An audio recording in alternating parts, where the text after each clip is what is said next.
بسم اللہ الرحمن الرحیم۔ السلام علیکم ناظرین۔ قرآن پاک میں ارشاد ہے اور اللہ کریم ہر چیز پہ قادر ہے۔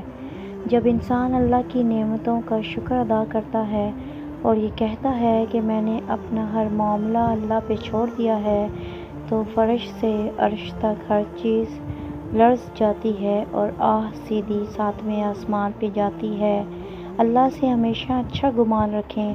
آپ انبیاء کرام کی زندگی کا مطالعہ کریں تو جان پائیں گے کہ جن آزمائشوں سے انہیں گزارا گیا، ہماری تکالیف تو ان کے مقابلے میں کچھ بھی نہیں، ہمارے چاہنے سے کچھ بھی نہیں ہوتا، مگر یقین کریں جب اللہ چاہے تو اختتام کے بعد بھی آغاز ہوتا ہے۔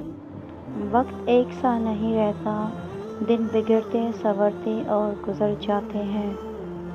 اس بات سے انکار نہیں کہ کبھی کبھی آزمائش واقعی بہت سخت ہوتی ہے اور دل مایوس ہو جاتا ہے۔ اسی لمحے ہمیں اللہ کی طرف رجوع کرنا چاہیے اور صبر کا دامن ہاتھ سے نہیں چھوڑنا چاہیے۔